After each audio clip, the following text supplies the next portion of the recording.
देखो ये equation note कर लेंगे, बात समराइज हो जाएगी। 6CO2 + 12H2O, it is the equation of photosynthesis की। ये इक्वेशन है, फोटोसिंथेसिस का ये समीकरण है जिसमें सनलाइट और क्लोरोफिल की प्रेजेंस में।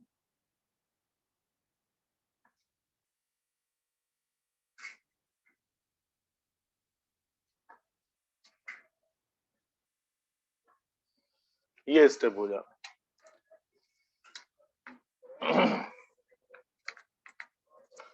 और इसी में हम लोग तोड़ के कह सकते हैं। और एक बात अभी कंक्लूड करेंगे, नोट कर लिया।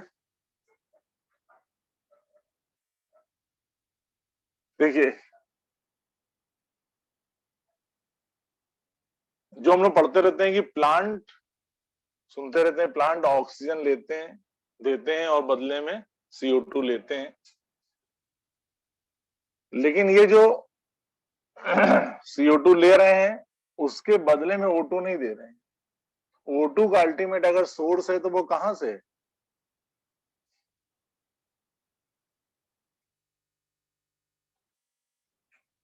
O2 is release from H2। और दूसरा, यहीं से ये थोड़ी वाटर और निकलती in the form of water vapour, water vapour के फॉर्म में।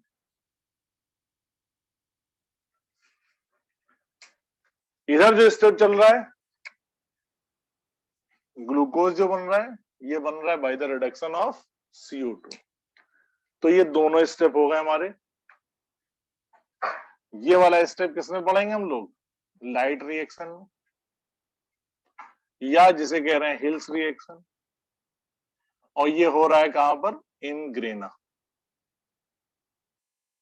फोटोलिसिस ऑफ वाटर, ये हो गया इन्वॉल्वमेंट। ये कौन सा स्टेप चल रहा है? Dark reaction.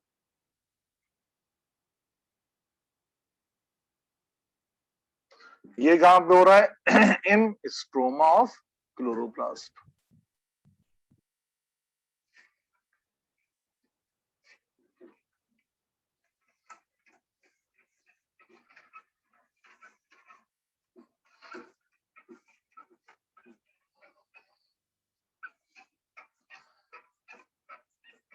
ये हो गई हमारी फोटोसिंथेसिस इक्वेशन। तो जितनी पूरी कहानी अभी पढ़ी हम लोगों ने, उसको आप इस इक्वेशन से भी याद रख सकते हैं। दिस इज द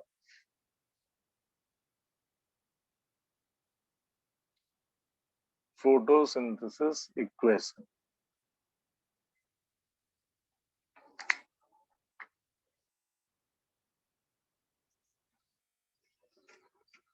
दो स्टेप हो गए, light reaction, dark reaction. Dark reaction में CO2 का रिडक्शन, लाइट रिएक्शन में फोटोलिसिस ऑफ वाटर। कंप्लीट करिए।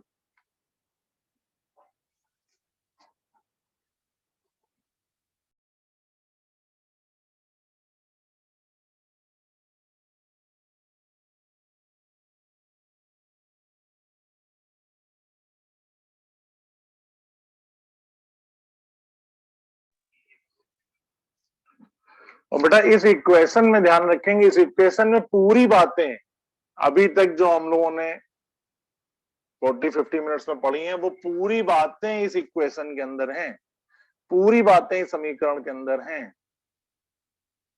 यही तो पढ़ा है, पानी को तोड़ा और ऑक्सीजन को निकाला। बस। पानी को कहां पे तोड़ा? क्लोरोप्लास्ट के ग्रेना में। हिंदी में भी ग्रेना कहेंगे उसको, अंग्रेजी में भी ग्रेना ही कहते हैं। तो ये ग्रेना में हुआ सारा काम। दूसरा, CO2 को हमने रिड्यूस कराया, CO2 का रिडक्शन हुआ और बना दिया ग्लूकोज। यहां पे लिख दीजिएगा ग्लूकोज।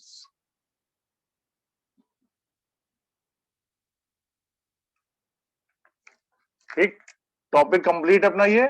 अब इस पूरी कहानी में फोटोसिंथेसिस के पार्ट में किसी को कोई कंफ्यूजन हो, बेहिचक वो पूछ सकता है, अभी पूछ सकता है, बाद में फोन करके पूछ सकता है।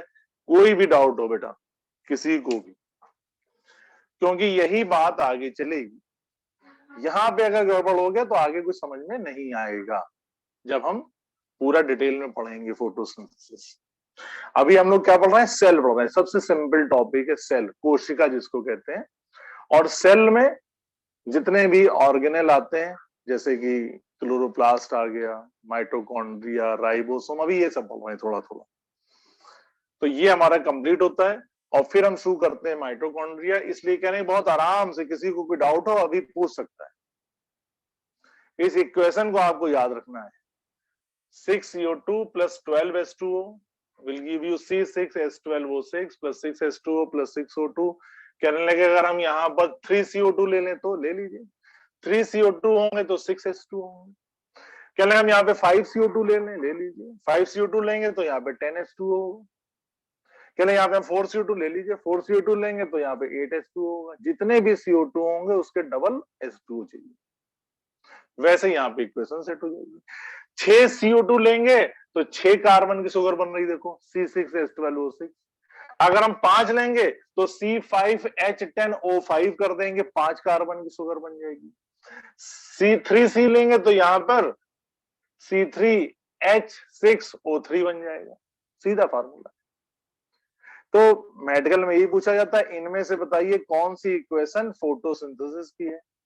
ये नहीं लिखेंगे, यहाँ लिख देंगे 5CO2, यहाँ लिख देंगे 10H2O, यहाँ C5H10, तो ठीक, कोई बात नहीं, उसी हिसाब से आप मैनेज कर लेंगे। इस इक्वेशन को आपको दिमाग में छाप लेना है, सपने में याद नहीं चाहिए, इसको लिख लीजिए।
ठीक बेटा, कोई डाउट नहीं किसी को, आगे बढ़ें।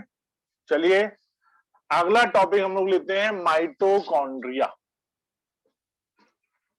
सेल में बहुत इंपॉर्टेंट रोल है माइटोकॉन्ड्रिया का। अगर ये खाना बना रहा है क्लोरोप्लास्ट, तो माइटोकॉन्ड्रिया उस खाने में से एनर्जी देता है पूरी सेल को। और एनर्जी कैसे देता है, उस फूड को ऑक्सीडाइज करके, ऑक्सीडेशन के थ्रू। ऑक्सीडेशन का मतलब ही हो गया जहां पर ऑक्सीजन जोड़ेगा यानी ऑक्सीकरण करेगा, तो खाने का ऑक्सीकरण हो जाएगा। प्लांट में खाना किस फॉर्म में है, फूड किस फॉर्म में है बताइए? हाँ, ग्लूकोज के फॉर्म में। तो ग्लूकोज के ऑक्सीडेशन के लिए जो सेल में अरेंजमेंट है, व्यवस्था बनी हुई है, वो किसकी है? माइटोकॉन्ड्रिया बनाए हुए है। तो आप हेडिंग डालें माइटोकॉन्ड्रिया। देखो सेल में आपको बता चुके हैं, बहुत सिंपल मेथड है, हर ऑर्गेनेल को पढ़ना है और उससे रिलेटेड जो उसका काम है उसे पढ़ना है, स्ट्रक्चर और उसका फंक्शन, उसकी संरचना और उसकी कार्य प्रणाली, कार्य कैसे कर रहा है वो। तो माइटोकॉन्ड्रिया का स्ट्रक्चर और फिर माइटोकॉन्ड्रिया की कार्य कैसे करने की क्षमता है, क्या करता है ये। तो माइटोकॉन्ड्रिया जो है ये भी डबल मेम्ब्रेन का बना हुआ है, दो इसमें मेम्ब्रेन है, दो दीवारें हैं, ये आउटर मेम्ब्रेन हो गई और इसके अंदर वाली जो हो गई वो इनर मेम्ब्रेन हो गई। तो ये हो गई आउटर मेम्ब्रेन, आउटर मेम्ब्रेन, बाह्य जालिका बाहरी मेम्ब्रेन, और ये हो गई इनर मेम्ब्रेन, अंदर वाली मेम्ब्रेन। अब देखिए इनर मेम्ब्रेन क्या होती है कि ये कुछ खेल कर जाती है, ये अंदर अंदर मोड़ना शुरू कर देती है डेवलपमेंट के समय, जब माइटोकॉन्ड्रिया पूरी तरीके से मैच्योर हो जाती है। तो ये जो इनर वाली है ये फोल्ड हो जाती है, अंदर से फोल्ड हो जाएगी, ये फोल्ड हो जाएगी तो ये हट जाएगी। यानी ये जो अनर इनर वाली माइटोकॉन्ड्रिया है इसमें जो है ये फोल्डिंग हो जा रही है। अब इसको और फाइन बना लेंगे, अच्छी तरह बना लेंगे, लेकिन फिर भी हम देखेंगे कि दोनों माइटोकॉन्ड्रिया की मेम्ब्रेन के बीच में स्पेस है, ऐसा नहीं कि स्पेस खत्म हो गया, चिपक गई हो इससे, स्पेस वहीं का वहीं रहेगा। और इस स्पेस को कहते हैं, दोनों माइटोकॉन्ड्रिया के बीच में तो इंटर लगा देते हैं, जैसे इंटर स्कूल चैंपियनशिप। तो ये स्पेस किसके बीच में? दो मेम्ब्रेन के बीच में, तो इंटर मेम्ब्रेनस, दो मेम्ब्रेन के बीच में है, इसलिए इसको बोलेंगे इंटर मेम्ब्रेनस स्पेस। ये हो गया। अब देखो इनर मेम्ब्रेन को थोड़ा सा फाइन बना ले, अच्छी तरह से बना ले, देखने में सुंदर लगे, पढ़ने में आपको अच्छा लगे, याद रहे। तो दो मेम्ब्रेन हो गई, बाहर वाली आउटर मेम्ब्रेन, अंदर वाली इनर मेम्ब्रेन। तो कौन सी वाली मेम्ब्रेन जो है वो फोल्ड हो रही है? Inner membrane. Inner membrane fold हो रही है, वेरी गुड। और फोल्ड होकर के ऐसे फिंगर लाइक स्ट्रक्चर्स ये बना रहे हैं।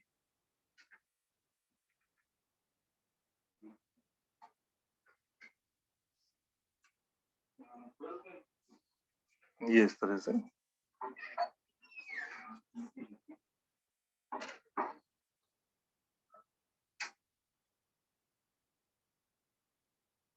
ये मेम्ब्रेन बना है, वही इनर मेम्ब्रेन। अब वो इनर मेम्ब्रेन की शक्ल कैसी हो गई? फोल्डेड फॉर्म में हो गई, मुड़ी तोड़ी हो गई, ऐसे ऐसे मुड़ी। अब मुड़ने से ये जो स्ट्रक्चर बन जाते हैं मुड़े हुए, इन स्ट्रक्चर को कहते हैं क्रिस्टी। क्या कहते हैं? क्रिस्टी, ये याद रखेंगे आप। 3 C हम लोग पढ़ते हैं।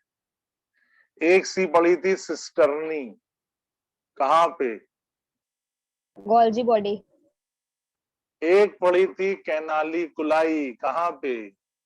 Endoplasmic reticulum. Very good. और तीसरी हो गई cristae in mitochondria, canaliculi in ER, cisternae in Golgi body, cristae in, बोलो बेटा, माइटोकॉन्ड्रिया। तो ये पूरी कहानी स्ट्रक्चर की हो गई। अब देखो थोड़ा बढ़ते चल रहे हैं और थोड़ा अंदर जाते हैं। क्या अंदर पढ़ेंगे? इसी क्रिस्टी पर छोटे छोटे पार्टिकल्स लगे हुए हैं, ये जो फोल्ड है इनके ऊपर ये छोटे छोटे पार्टिकल्स लगे हुए,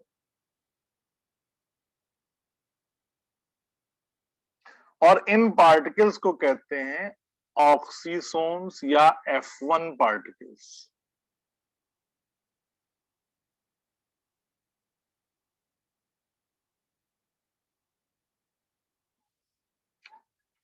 इन्हें कहते हैं ऑक्सीसोम्स या F1 पार्टिकल्स।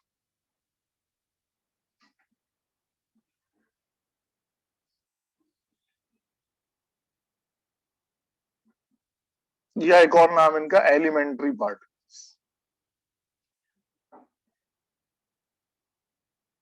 साथ साथ नोट करते चलिएगा। ये बिल्कुल बेसिक कहानी हमने आपको बता दी कि दो मेम्ब्रेन, इन दोनों मेम्ब्रेन के बीच में जगह जो है, स्पेस है, उस स्पेस को कह रहे हैं इंटर मेम्ब्रेनस स्पेस। दो स्पेस हो गई, आउटर मेम्ब्रेन और इनर मेम्ब्रेन। तो मोटे तौर पे देखा जाए तो ये एक मेम्ब्रेन की बात करी हम लोगों ने, मेम्ब्रेन के बीच के स्पेस की बात करी। इनर मेम्ब्रेन में फोल्ड हो गए, क्रिस्टी बन गई। तो क्रिस्टी अगर हम कहें तो ये किसका मॉडिफिकेशन है, आउटर मेम्ब्रेन की, इनर मेम्ब्रेन का? inner membrane, folds of inner membrane. Inner membrane के ये फोल्ड है। इसी ऑर्डर में सीधे लिखते चलेगा, outer membrane, inner membrane, inter membranous space, cristae modification of inner membrane की फोल्डिंग, और इन क्रिस्टी पे लगे हुए ऑक्सीसोम। बस 1 2 3 4 5 पांचों नाम, नाम में पोजीशन आपको याद रहनी चाहिए, कौन कहां पर है। आउटर मेम्ब्रेन आउटर है, इनर मेम्ब्रेन इनर है, इंटर मेम्ब्रेनस स्पेस कह रहे हैं तो जाहिर सी बात है वो स्पेस कहां पर है, दोनों मेम्ब्रेन के बीच में। इनर मेम्ब्रेन फोल्ड हो गई, क्रिस्टी बना लिया, क्रिस्टी के ऊपर पार्टिकल्स हैं, इन्हें कह रहे हैं ऑक्सीसोन्स या F1 पार्टिकल या एलिमेंट्री पार्टिकल। और तीसरी बात, तो आखिरी बात समझ लीजिए, क्या कि इनमें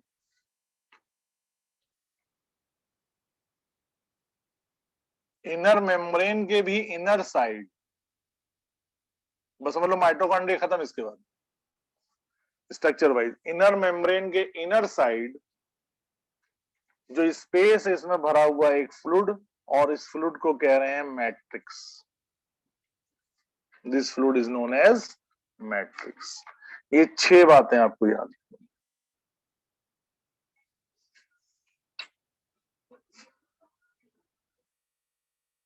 अच्छी तरह से 6 बातें आपको अच्छी तरह से याद रखनी। यही मैट्रिक्स हम लोगों ने क्लोरोप्लास्ट में भी पढ़ा था, और जो कुछ क्लोरोप्लास्ट के मैट्रिक्स में है वही माइटोकॉन्ड्रिया के भी मैट्रिक्स में। क्या क्या था, कोई बताएगा क्लोरोप्लास्ट के मैट्रिक्स में क्या क्या था? बताओ बेटा। double stranded DNA, RNA enzymes, double standard DNA, RNA और एंजाइम्स। Very good. enzyme, और एक और बताओ, और बताओ, और एक ऑर्गेनेल था, एस राइबोसोम। वो सब चीजें यहां पे भी रहती हैं, इसके मैट्रिक्स में भी ये सारी चीजें भरी होंगी। आपको दिखाई दे रहा नीचे तक? चलो हाँ, स्पेस में लिख देता हूं।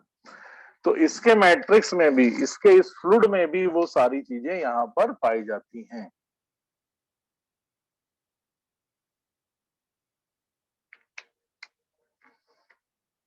डीएनए है, आरएनए है, 70S राइबोसोम है, प्रोटीन है, और इन सब के होने की वजह से,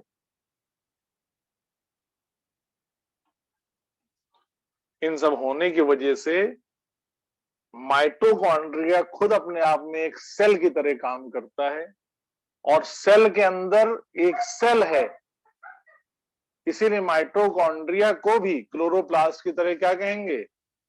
cell within cell, cell within a cell के अंदर सेल। जैसे वहां पे माइटोकॉन्ड्रिया, जैसे वहां पे क्लोरोप्लास्ट है, उसी तरह से यहां पर भी इन सब की वजह से माइटोकॉन्ड्रिया को भी कहते हैं। So mitochondria is also called as cell within a cell. Cell के अंदर सेल।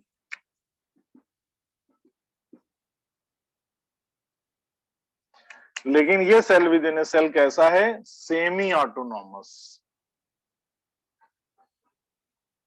ये दो वर्ड आप याद रखेंगे, cell within a cell, semi autonomous. Cell within a cell, semi autonomous. और ये दोनों पे अप्लाई होगा, माइटोकॉन्ड्रिया पे भी और क्लोरोप्लास्ट पे भी। इन दोनों पे ये बात अप्लाई होगी। Both are cell within a cell, both act as a cell within a cell and both are semi autonomous. Mitochondria भी और क्लोरोप्लास्ट दोनों ही cell within a cell होंगे और दोनों ही सेमी ऑटोनॉमस ऑर्गेनल होंगे, ये ध्यान रखेंगे आप। माइटोकॉन्ड्रिया और क्लोरोप्लास्ट, ये पूरा स्ट्रक्चर हो गया। किसी को कोई कंफ्यूजन नहीं होना चाहिए, है तो क्लियर कर लीजिए, याद कर लीजिए बिल्कुल। क्या बाहर की मेम्ब्रेन बताओ, बोलते जाइए। Outer membrane. अंदर वाली Inner membrane. दोनों मेम्ब्रेन के बीच में स्पेस। Intermembrane space. स्पेस के अंदर ये कौन से फोल्ड हो गए? आउटर मेम्ब्रेन का, इनर मेम्ब्रेन का? Inner membrane. क्या बोलेंगे? Christy. क्रिस्टी के ऊपर कौन से पार्टिकल?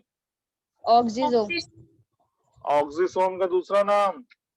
F1 particles. या एलिमेंट्री Elementary पार्टिकल। particle. और इनर के भी, इनर तरफ कौन सा फ्लूइड? Matrix. मैट्रिक्स में क्या क्या मौजूद है? DNA, RNA, enzymes, ribosomes. Proteins, enzyme भी लिख देते हैं। और इन सब के होने की वजह से ही माइटोकॉन्ड्रिया को क्या कहते हैं? Cell within cell. लेकिन ऑटोनॉमस की सेमी ऑटोनॉमस? स्वायत्त है कि अर्ध स्वायत्त है? हाँ, सेमी ऑटोनॉमस है, क्योंकि ये किसके कंट्रोल में? जिस सेल के अंदर है उसके कंट्रोल में, इसलिए ऑटोनॉमस नहीं है, सेमी ऑटोनॉमस। और ये बात माइटोकॉन्ड्रिया, क्लोरोप्लास्ट दोनों पे अप्लाई होती है। इसको आप नोट कर लीजिए, कल हम लोग इसके फंक्शंस पढ़ेंगे। जैसे कि क्लोरोप्लास्ट फोटोसिंथेसिस में काम आ रहा है, माइटोकॉन्ड्रिया काम आएगा प्लांट के रेस्पिरेशन में। और सीधा देखो पॉइंट वाइज लिखा हुआ है, बस ऐसी इन्हीं पॉइंट को याद रखना है आपको। बाहर की मेम्ब्रेन आउटर मेम्ब्रेन, अंदर की मेम्ब्रेन इनर मेम्ब्रेन, दोनों मेम्ब्रेन के बीच में स्पेस तो इंटर मेम्ब्रेनस स्पेस। इसी स्पेस में इनर मेम्ब्रेन फोल्ड हो गई, फिंगर लाइक प्रोजेक्शन, जिनको कह दिया क्रिस्टी। इन क्रिस्टी के ऊपर छोटे छोटे पार्टिकल, उनको कह दिया ऑक्सीसोम या F1 पार्टिकल। अंदर इनर मेम्ब्रेन के अंदर एक फ्लूइड मैट्रिक्स। मैट्रिक्स में क्या क्या है? डीएनए है, आरएनए है, 70 राइबोसोम है, एंजाइम है, प्रोटीन है। और इन सब के होने की वजह से इसको हम सेल के अंदर सेल कह सकते हैं, cell within a cell, या ये सेमी ऑटोनॉमस।